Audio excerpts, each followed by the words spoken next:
Hello students, मैं आपका tutor mister Vishnu हाजिर हूँ आपके अपने यूट्यूब चैनल सनराइज प्रोडक्शन में और आपका स्वागत करता हूँ। जो नए विजिटर्स हैं वो चैनल को सब्सक्राइब करें और बेल आइकन को प्रेस करें ताकि आपके पास हर न्यू वीडियो का अपडेट सबसे पहले आए। चलो ज्यादा टाइम वेस्ट नहीं करते हुए आज का टॉपिक स्टार्ट करते हैं। हमारा हीरोज फार्मूला पे थर्ड वीडियो है ये, तो उम्मीद है आज ये कंप्लीट हमारा हो जाएगा। तो क्वेश्चन नंबर 5 है, a rhombus shape field has been grass for 18 cows to graze. If each side of the rhombus is 30 meter and its longer diagonal is 48, then how much area of grass field will each for one cow? तो यहाँ आपके पास सबसे पहले बता दें, जिन students ने channel को subscribe नहीं किया है बेटा प्लीज वो चैनल को सब्सक्राइब कर ले। ओके ठीक है। अब हमारा करते हैं क्वेश्चन 5। तो यहाँ पे एक रोम्बस शेप फील्ड है, सभी साइड्स इक्वल हैं, लॉन्गर डायगोनल 48 है। अब कहते हैं इसमें 18 काउज को छोड़ दिया जाता है घास करने के लिए। तो कहते हैं भी एक जो गाय के हिस्से में वो कितना एरिया आएगा। तो क्या किया हमने, सबसे पहले ये तो डायगोनल है, डायगोनल के लॉन्ग हमने क्या किया, इसको 2 ट्रायंगल में डिवाइड कर दिया है, upper triangle and lower triangle. यानी area of this field is equal to 2 multiply area of 1 triangle. तो 2 मल्टीप्लाई एरिया ऑफ 1 ट्रायंगल। तो सबसे पहले हमने इस पे आइडेंटिटी अप्लाई कर दी, Heron's formula part 1 semi perimeter find out किया, 30 plus 48 divide by 2 that is equal to 54 metre. ये सेमी पेरीमीटर आ जाता है।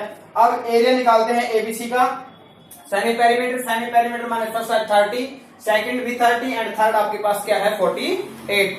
अब आपके पास 54, 24 एंड 6 और नेक्स्ट आपके पास आता है 54 को फैक्टराइज किया 6 into 9 24 8 24 और यहां से आपके पास आ जाएगा 6। अब आपके पास 6 स्क्वायर 9 होता है आपका 3 स्क्वायर 24 स्क्वायर और यहां से वैल्यू आती है आपके पास 432, यानी हाफ जो पोर्शन उसका एरिया जाता है 432। अब आपके पास एरिया रिक्वायर्ड फॉर 18 काउज, 18 जो गायों के लिए जो एरिया वो रिक्वायर्ड क्या है आपके पास है, वो है 2 मल्टीप्लाई एरिया ऑफ 1 ट्रायंगल यानी ए बी सी डी। तो और 1 काउ के लिए क्या रहेगा 2 multiply area of 432 divide by 18 और एक गाय के लिए आपको एरिया जाता है 48 मीटर स्क्वायर। ओके अब हम करते हैं हमारा next question number 6। There is an umbrella, ये अम्ब्रेला है, ये 2 टाइप के जो क्लॉथ है उससे बना हुआ है जिसमें आपके पास 10 ट्रायंगल्स हैं। ठीक है 10 ट्रायंगल्स हैं, 2 टाइप के कपड़ों का बना हुआ है। आपको कहते हैं कि इस टाइप का जो कपड़ा है वो उसका एरिया क्या आएगा ये हमें बताना है। 5 ट्रायंगल आपके सामने है और 5 इसके बैक में है। तो हमने क्या किया, सबसे पहले एक ट्रायंगल का सेमी पेरीमीटर निकाला इसमें। तो 50 plus 20 divide by 2 that is equal to 60 centimetre. ये एक ट्रायंगल का आपके पास सेमी पेरीमीटर आ जाता है और इसी ट्रायंगल का हमने क्या किया, हीरोज फार्मूला से इसका एरिया फाइंड आउट किया है। तो 60 माइनस 50 एंड 60 माइनस 20 और यहां से वैल्यू आपके पास आफ्टर सिंप्लीफिकेशन वैल्यू आती है आपके पास 200 root 6 centimetre square be the area of 1 triangle. Now so area required for each type of cloth. So हर टाइप के क्लॉथ के लिए जो एरिया आएगा वो क्या आएगा 5 मल्टीप्लाई एरिया ऑफ 1 ट्रायंगल यानी 5 multiply 200 root 6 that is equal to 1000 root 6 centimetre. 7 है आपके पास, kite in the shape of a square with diagonal 32, diagonal की लेंथ क्या आपके पास 32, साइड नहीं गिवन है, and an isosceles triangle in the base. Find the area of the required paper of each colour to make this kite. Each colour का जो है आपको पेपर का एरिया बताना है, यानी ये फर्स्ट टाइप का पेपर है, ये आपका सेकंड टाइप का है, ये कौन सा आपका थर्ड टाइप का पेपर है। तो आपने क्या किया, we know that diagonals of square bisect each other at 90 degree. तो ये आपके पास आएगा, बेस आएगा 32 और हाइट क्या आएगी आपके पास 16 सेंटीमीटर। तो ये है आपके पास area required for each side is equal to area of 1 first and second type paper. क्या आएगा 1/2 बेस इंटू हाइट। ये फर्स्ट टाइप का है और ये सेकंड टाइप का पेपर है। 1/2 बेस आपके पास क्या रहेगा 32 डायगोनल और हाइट क्या रहेगी, डायगोनल बाइसेक्ट करते हैं तो हाइट हो जाएगी हाफ हो जाएगी दैट इज 16 और 2 यहां से 16 इंटू 16 ये 256 सेंटीमीटर स्क्वायर। यानी फर्स्ट टाइप का पेपर और सेकंड टाइप दोनों का एरिया रहता है 256 सेंटीमीटर स्क्वायर। अब आपके पास दोनों का अलग अलग आएगा थर्ड टाइप है आपके पास, ये ट्राइंगल है, तीनों साइड से आपके पास आइसोसेल्स है 6, 6 एंड 8। इसका निकालेंगे हम हीरोन्स फॉर्मूला से। तो यहाँ आपने सबसे पहले सेमी पेरीमीटर निकाला, that is equal to 10 centimetre. Now area of third type, that 10, 10 minus 8, 10 minus 6, 10 minus 6, और ये आपके पास हो जाता है 8√5 centimetre square. So area of each paper is, first type paper 256 centimeter square, second type paper also 256 centimeter square, and third type paper is 8√5 centimeter square। अब हम करते हैं हमारा नेक्स्ट क्वेश्चन। ये एक फ्लोर पे डिजाइन बना हुआ है, जैसे आम घरों में बनवाते हैं। तो इसमें कितने टाइल्स हैं? इस टाइप की आपके पास ऐसी ट्रायंगल शेप में 16 टाइल्स लगी हुई हैं, और एक टाइल का जो आपके पास 1 मीटर स्क्वायर पे सेंटीमीटर है, सॉरी 1 सेंटीमीटर स्क्वायर पे डिजाइन बनाने का जो खर्च है वो 50 पैसे आता है। अब आपको ये बताना है कि इस टोटल फ्लोर में यदि डिजाइन बनवाते हैं तो इसमें टोटल कॉस्ट क्या आएगा। क्या निकालना है? Total cost of a polishing of this design, that is equal to area multiply rate, क्योंकि 1 सेंटीमीटर स्क्वायर पे रेट है 50 पैसे, और टोटल एरिया क्या आएगा? एक ट्राइंगल का एरिया मल्टीप्लाई बाई 16, क्योंकि ऐसे 16 टाइल्स लगी हुई इस डिजाइन में। तो हमने क्या किया, सबसे पहले 1 ट्राइंगल का सेमी पेरीमीटर निकाला, that is equal to 36 centimetre. फिर आपने निकाला area, that is equal to 36 minus first side 28, second side 9 and third side 35। इसको सिंप्लीफाई आप करते हैं तो यहां से वैल्यू जब हम फैक्टर करेंगे हम, तो यहां से वैल्यू आती है 36√6 centimetre square. Now total cost of polishing, polishing का कॉस्ट क्या आएगा? Total cost multiply rate, and total cost क्या है? क्योंकि ये तो एक टाइल का total cost, sorry total area multiply by total cost of polishing is equal to total area multiplying by rate. और टोटल एरिया क्या है? Area of 1 triangle multiply by 16, and rate आपके पास 50 पैसे है। इसको हमने रुपीज में कन्वर्ट किया है, यानी 50/100 राइट करके 52 जा 100 एंड 2 से 2 8 जा 16, ये आएगा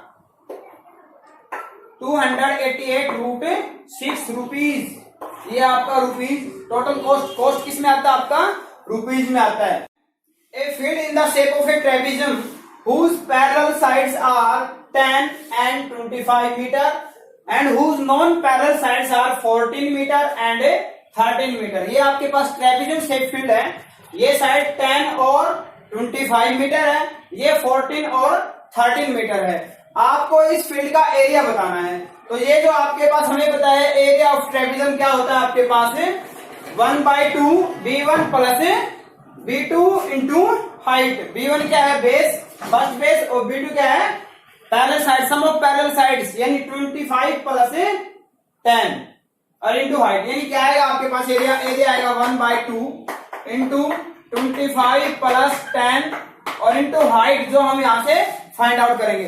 अब हमने क्या किया है, इस पैरेलल के साइड, यहां पैरेलल साइड ली हमने, ए बी के पैरेलल साइड डी ली। अब आपको पता है ये पैरेलल लाइंस थी, तो ये दोनों की जो लेंथ है, पैरेलल लाइंस के बीच में जो इंटरसेक्ट होते हैं, डिस्टेंस होता है वो सेम होता है। तो ये भी 14, ये भी 14। इसी प्रकार से ये दोनों पैरेलल थी, तो ये भी आपके पास पैरेलल है, ये 10 है, तो यहाँ ये भी वैल्यू क्या रहेगी आपके पास है 10 रह जाएगी। यानी ईसी क्या आएगा आपके पास? ईसी आएगा बीसी माइनस बीई, यानी 25 माइनस 10 यानी 15 मीटर। अब आपके पास निकालते हैं area of triangle DEC. DEC का जो एरिया है वो डीईसी के एरिया के इक्वल है। चाहे हम किसी इस ट्रायंगल का एरिया किसी मेथड से निकालें, उसमें कोई चेंज नहीं आएगा। तो यहां लेफ्ट साइड में हमने आइडेंटिटी अप्लाई की है 1/2 बेस इंटू हाइट, और राइट साइड में हमने आइडेंटिटी अप्लाई कर दी है हीरोज फॉर्मूला। तो पहले क्या निकाला हमने इसका सेमी पेरीमीटर, क्या आएगा 14 प्लस 13 प्लस 15/2, यानी ये आएगा 42 डिवाइड बाई 2, यानी ये आ जाता है 21 सेंटीमीटर। ये जो साइड आपके पास क्या है सेंटीमीटर मीटर जो भी है, मीटर आ जाता है आपके पास 21। अब एरिया क्या आएगा इसका, इधर से हीरोज फॉर्मूला से S minus first, S minus second, S minus third side.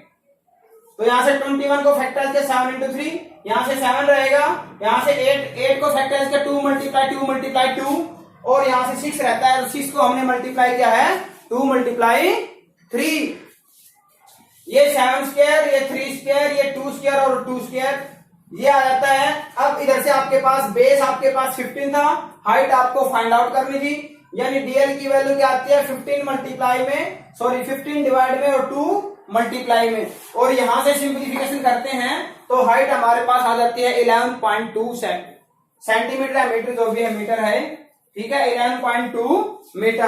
अब हमें ये हाइट यहां पुट करनी है, या आप यहां से ये पैरेललोग्राम बन गया, पैरेललोग्राम को बेस इंटू हाइट, और ये ट्राइंगल है 1/2 बेस इंटू हाइट, दोनों को प्लस भी कर सकते हो, या इसमें हम ट्रेपिज्म में पुट भी कर सकते हैं। तो यहाँ हाइट की जगह हम क्या पुट कर देंगे 11.2, और इसका डेसिमल हटाएंगे तो बाय में क्या आएगा 10 आएगा आपके पास।